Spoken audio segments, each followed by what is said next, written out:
जरा एक ऐसे एआई के बारे में सोचिए जो सिर्फ हमारे सवालों का जवाब नहीं देता, बल्कि हमारे लिए काम भी करता है। मतलब वो सिर्फ एक ईमेल नहीं लिखता, बल्कि हमारी फ्लाइट्स बुक कर सकता है, हमारा कैलेंडर मैनेज कर सकता है। तो आज हम एआई की दुनिया के इसी अगले कदम को समझने वाले हैं, एक ऐसे सफर को जो एआई को सोचने से करने तक ले जा रहा है। तो इसे समझने का एक अच्छा तरीका है। देखिए, अब तक जो जेनरेटिव एआई हम इस्तेमाल करते आए हैं, जैसे चैट जीपीटी, वो एक बहुत ही शानदार रिसर्चर की तरह है। उसे कुछ बताइए और वो एक बेहतरीन रिपोर्ट तैयार कर देगा। लेकिन जो एजेंटिक एआई है, वो एक एग्जीक्यूटिव असिस्टेंट जैसा है। वो उस रिपोर्ट को लेगा, उसके आधार पर फ्लाइट्स बुक करेगा, मीटिंग्स शेड्यूल करेगा और ये पक्का करेगा कि सारा काम हो जाए। तो फर्क साफ है ना? एक सिर्फ जवाब देता है, दूसरा लक्ष्य पूरा करता है। और यही है वो सबसे बड़ा बदलाव, एक बात करने वाले टूल से एक काम करने वाले एक्टर तक का सफर। ठीक है, तो आज के इस विश्लेषण में हम क्या क्या देखने वाले हैं? सबसे पहले हम सोचने से करने तक के इस सफर को समझेंगे। फिर देखेंगे कि आखिर ये एआई एजेंट है क्या, इसकी स्वायत्तता के क्या क्या लेवल हो सकते हैं और ये असल में सोचता कैसे है। इसके बाद हम एक्शन से जुड़े जोखिमों पर बात करेंगे और अंत में देखेंगे कि एक सुरक्षित भविष्य के लिए क्या कदम उठाए जा रहे हैं। चलिए, तो सबसे पहले सवाल पर आते हैं। ये एआई एजेंट आखिर है क्या चीज? मतलब ये किसी भी आम कंप्यूटर प्रोग्राम से अलग कैसे है? आइए जरा इसकी परिभाषा को ठीक से समझते हैं, ताकि ये पता चले कि इसे इतना बड़ा बदलाव क्यों माना जा रहा है। तो चलिए इसे थोड़ा आसान भाषा में समझते हैं। एक एआई एजेंट का जो दिमाग है, वो असल में एक बड़ा लैंग्वेज मॉडल यानी एलएलएम होता है। ये अपने डिजिटल माहौल को देख समझ सकता है, फिर किसी लक्ष्य को पूरा करने के लिए ये खुद एक प्लान बनाता है और उस प्लान को पूरा करने के लिए ये दूसरे ऐप्स या टूल्स का इस्तेमाल भी कर सकता है। और सबसे कमाल की बात क्या है पता है?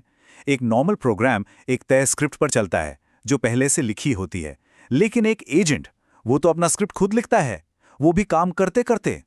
तो किसी भी एजेंट की पहचान उसकी इन 4 खास ताकतों से होती है। सबसे पहली है परसेप्शन, यानी अपने आसपास की डिजिटल दुनिया को समझना, चाहे वो टेक्स्ट हो, कोई तस्वीर हो या कुछ और। फिर आता है रीजनिंग, यहाँ वो अपने एलएलएम दिमाग का इस्तेमाल करके सोचता है और प्लान बनाता है। तीसरा है एक्शन, मतलब असल में काम करना, जिसके लिए वो एपीआई जैसे टूल्स इस्तेमाल करता है। और सबसे ज़रूरी चौथा है मेमोरी, यानी अपने पुराने अनुभवों से सीखने की ताकत, ताकि वो एक ही गलती बार बार ना करे और वक्त के साथ और बेहतर होता जाए। अब एक बहुत ज़रूरी बात, ये जो स्वायत्तता है या एजेंसी, ये कोई ऑन ऑफ स्विच नहीं है। ऐसा नहीं है कि कोई सिस्टम या तो स्वायत्त है या नहीं है। नहीं, ये एक पूरा स्पेक्ट्रम है और इसकी क्षमता और इससे जुड़े जोखिम दोनों को समझने की चाबी इसी स्पेक्ट्रम में छिपी है। तो स्वायत्तता के ये 6 लेवल हैं। देखिए, पहले 4 लेवल में आखिरी कंट्रोल हमेशा एक इंसान के हाथ में होता है, लेकिन लेवल 5 पर आके ना खेल पूरी तरह बदल जाता है। यहाँ एआई अपने दम पर अगला कदम तय करना शुरू कर देता है और बिना किसी इंसानी दखल के लूप में भी काम कर सकता है। और फिर आता है लेवल 6, जहाँ वो पूरी तरह से स्वायत्त हो जाता है। मतलब वो सिर्फ अगला कदम ही नहीं चुनता, बल्कि ये भी खुद तय करता है कि उसे कौन से टूल्स इस्तेमाल करने हैं। यहीं से एक असली एजेंट का बर्ताव शुरू होता है। और जाहिर है, जैसे ही कोई एप्लीकेशन लेवल 5 या 6 पर पहुंचता है, हमारे जो पारंपरिक सिक्योरिटी मॉडल्स हैं वो काफ़ी नहीं रहते। यहाँ एक बिल्कुल नए तरह का खतरा पैदा होता है और इसीलिए human in the loop approval, मतलब हर ज़रूरी कदम पर एक इंसान की मंजूरी और एक इमरजेंसी किल स्विच जैसे मजबूत कंट्रोल सिस्टम्स का होना बहुत बहुत ज़रूरी हो जाता है। अच्छा, तो अब ज़रा पर्दे के पीछे झांक कर देखते हैं, एक एजेंट का ये जो दिमाग है, ये असल में काम कैसे करता है। वो कौन सी प्रक्रियाएं हैं जो उसे सोचने में मदद करती हैं? देखिए, एजेंट के सोचने के 2 मुख्य तरीके हैं। पहला है रिएक्ट फ्रेमवर्क। इसे ऐसे समझिए जैसे आप कोई रेसिपी देखकर खाना बना रहे हों, जहां आप हर स्टेप के बाद चख कर देखते हैं और ज़रूरत पड़ने पर मसाले एडजस्ट करते हैं। ये सोचो, करो, देखो कि लगातार चलने वाले साइकिल में काम करता है। ये काफ़ी लचीला होता है। दूसरा तरीका है प्लान एंड एग्जीक्यूट। ये कुछ वैसा है जैसे आप आइकिया का फर्नीचर जोड़ रहे हों। आप पहले पूरी गाइड पढ़ते हैं और फिर एक एक करके सारे स्टेप्स पूरे करते हैं। ये तरीका ज़्यादा तेज़ हो सकता है, पर अगर बीच में कुछ बदल जाए तो एडजस्ट करना मुश्किल हो जाता है। और ये कोट ये सब कुछ कह देता है। मेमोरी वो क्षमता है जो एक एजेंट को स्टेटलेस ट्रांजैक्शन प्रोसेसर से एक स्टेटफुल सीखने वाली इकाई तक ले जाती है। मतलब साफ है, मेमोरी ही वो चीज़ है जो एक एजेंट को एक सिंपल टूल से एक सीखने वाली चीज़ में बदलती है। बिना मेमोरी के उसके लिए हर काम पहला काम है, लेकिन मेमोरी के साथ उसका हर अनुभव उसे और ज्यादा स्मार्ट बनाता है। तो एजेंट्स के पास भी हमारी तरह ही दो तरह की मेमोरी होती है। एक है शॉर्ट टर्म मेमोरी। ये उसकी वर्किंग मेमोरी की तरह है, जिसमें उस वक्त चल रहे काम की जानकारी रहती है। और दूसरी है लॉन्ग टर्म मेमोरी। ये वो जगह है जहां वो अपने पुराने अनुभव स्टोर करके रखता है, और इसी की वजह से वो सच में कुछ सीख पाता है और वक्त के साथ ज्यादा पर्सनलाइज्ड होता जाता है। जब किसी सिस्टम को खुद ब खुद एक्शन लेने की ताकत मिल जाती है, तो उसके साथ एक बहुत बड़ी जिम्मेदारी भी आती है। तो अब ये समझना बहुत ज़रूरी है कि मजबूत गवर्नेंस यानी सही नियम कानून क्यों इतने अहम हो जाते हैं। सोचिए ज़रा, इतनी बड़ी ताकत के साथ जाहिर है एक बड़ा जोखिम भी आता है।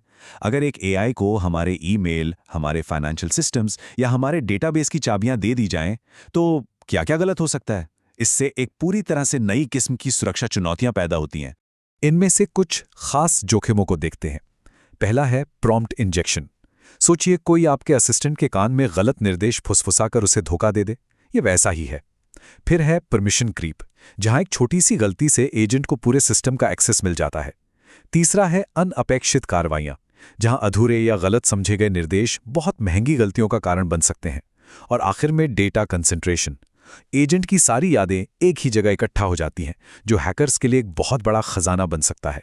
वर्ल्ड इकोनॉमिक फोरम का यह बयान इस मामले की गंभीरता को बिल्कुल सही तरीके से बताता है।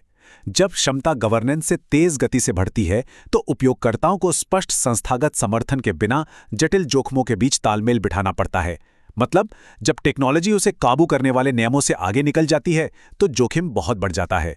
ये एक दौड़ है, और इस दौड़ में गवर्नेंस को पीछे नहीं छोड़ा जा सकता। तो सवाल यह है कि इस एजेंटिक भविष्य को सुरक्षित बनाने के लिए क्या किया जा रहा है। अच्छी खबर यह है कि इंडस्ट्री इस चुनौती का सामना करने के लिए अब एक साथ आ रही है। हाल ही में द लिनक्स फाउंडेशन ने एजेंटिक एआई फाउंडेशन यानी AAIF को लॉन्च किया है। ये एक न्यूट्रल और ओपन सोर्स संगठन है, जिसका एक ही मकसद है ये पक्का करना कि ये जो पावरफुल टेक्नोलॉजी है, ये बंद दरवाजों के पीछे कुछ कंपनियों तक ही सीमित न रहे, बल्कि एक पारदर्शी और सहयोगात्मक तरीके से विकसित हो। और इस पहल के पीछे कौन है, जरा देखिए। इंडस्ट्री के लगभग सभी बड़े नाम, Amazon web services, Anthropic, Google, Microsoft, OpenAI, सब एक साथ आए हैं। ये अपने आप में दिखाता है कि ये मुद्दा कितना गंभीर है और इसे कितनी गंभीरता से लिया जा रहा है। AIF ने अपनी शुरुआत 3 मुख्य प्रोजेक्ट्स के साथ की है। पहला है MCP, जो एक तरह की कॉमन भाषा बनाने जैसा है, ताकि सारे AI मॉडल्स और टूल्स एक दूसरे से बात कर सकें। दूसरा है गूज, ये सुरक्षित और भरोसेमंद एजेंट बनाने के लिए एक ओपन सोर्स ब्लूप्रिंट देता है। और तीसरा है agents.md, जो एक तरह की नियम किताब है, ताकि एजेंट्स का व्यवहार हर जगह एक जैसा और अनुमान के मुताबिक हो। तो इस फाउंडेशन का आखिरी मकसद बिल्कुल साफ है, एक ऐसा साझा और खुला इंफ्रास्ट्रक्चर बनाना जहां AI एजेंट्स कुछ कंपनियों के बंद इकोसिस्टम में कैद होकर ना रह जाएं, बल्कि सबके लिए उपलब्ध हों और मिलकर आगे बढ़ सकें। और ये सब हमें एक आखिरी और शायद सबसे बड़े सवाल पर लाकर छोड़ देता है। जैसे जैसे ये एजेंट सिर्फ टूल न रहकर हमारे टीम के साथी बनेंगे, टेक्नोलॉजी के साथ हमारा रिश्ता बुनियादी तौर पर कैसे बदलेगा। ये एक ऐसा भविष्य है जिसे हम सब मिलकर अभी इसी पल बना रहे हैं।